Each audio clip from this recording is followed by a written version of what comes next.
আপনি কি বইয়ের সামনে ফোনটা ধরবেন না? আপনি যতই ব্যস্ততা থাকেন, আপনি কি বাইরে যা কথা বলবেন? ময়নার সামনে আর বউ ফোন দেয়, ভিডিও কল দেয়। ময়না এখানে মিথ্যা কথা বলবে না, সত্যি কথা বলবে। ওর বউ ফোন দেয়, আমি কই ফোনটা দেয় কিনা, কয় অন্য লোক, আমার বিজনেসের থেকে ফোন আসে। ভাই আমি বিজনেসে তো তুই আজকে আমার সামনে দেখবেনই, কথা আমি বল। আইসা ফোন দিব। ও কি করে বাইরে যা কথা বলে, তাহলে আমার সন্দেহ লাগবে না? আর একই নাম্বার থেকে বারবার ফোন আসে। পরে ওই নাম্বারটা আমি এখন মিলাই দেখলাম ওর বউ, আর একটা মোহাম্মদপুরে ভাড়া থাকে ওই মহিলা। তাহলে যাচাই করে নিলাম, তাহলে ওর কয় নাম্বার বউ হলাম আমি? 4 নাম্বার। তাও আমি কিছু বলিনি। আচ্ছা যাই, আচ্ছা তোমার বাচ্চা কয়টা? ওর সেদিকটাও মিথ্যা বলছে, 2টা বাচ্চা, এখন আর 5টা বাচ্চা ভাই। আর 3-4টা মেয়ে, একটা ছেলে। ছেলেটা মারা গেছে, এখন বর্তমান 4টা বাচ্চা আছে। তাহলে তুই সব দিকটাই মিথ্যা বলি, পোলাপান নিয়েও মিথ্যা বলবি। আমি তো মিথ্যা বলিনি, আমি সত্যিই বলছি যে আমার বাচ্চা আছে, আমার স্বামী ডিভোর্স হয়েছে। তুই আমারে কোথায় থেকে নিয়ে আসছিস আজকে তোর কাছে যে আমি বদনাম ঘাড়ে নিছি? আমি রিপনের সাথে আমার কোনো পরিচয় না।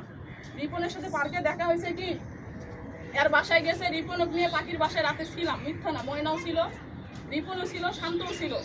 ওখান থেকে আমাদের দেখা সাক্ষাৎ হওয়ার পর আমরা চলে আসছি।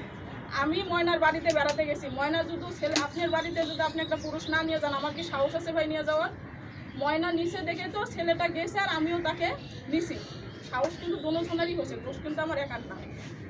রিপনের সাথে এটা কিছু, তখন ময়না বললো নজরুল ভাইয়ের যখন 2টা বউ, 3-4টা বউ, তোর তো সুখ হবে না।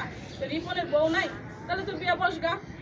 তখন ওর সাথে আমার একটা প্রেম। কিন্তু রিপন যে কবিরাজ, এটা আমি জানি। রিপন নিজেই বলছে যে ময়নারে আমি টাকা দিয়ে তোর থেকে কিনে নিছি। এটা আমি নিজে দেখিনি ভাই, আপনাকেও বলছি আমি।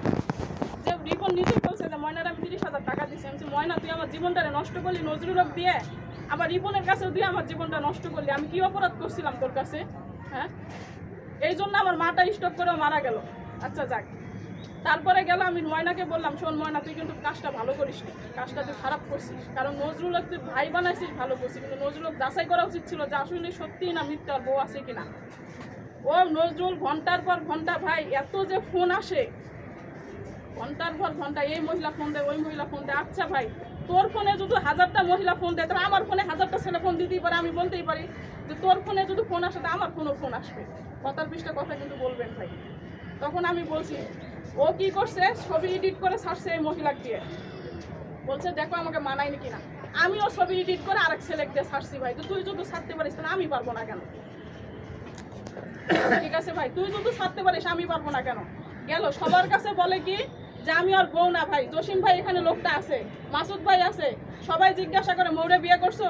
ওই কয় কি আমি মৌরে বিয়ে করিনি, কিন্তু কথাবার্তা চলতেছে, অথচ জসিম ভাই গ্রুপে আছে, বিয়ে আমাদের সংসার চলতেছে।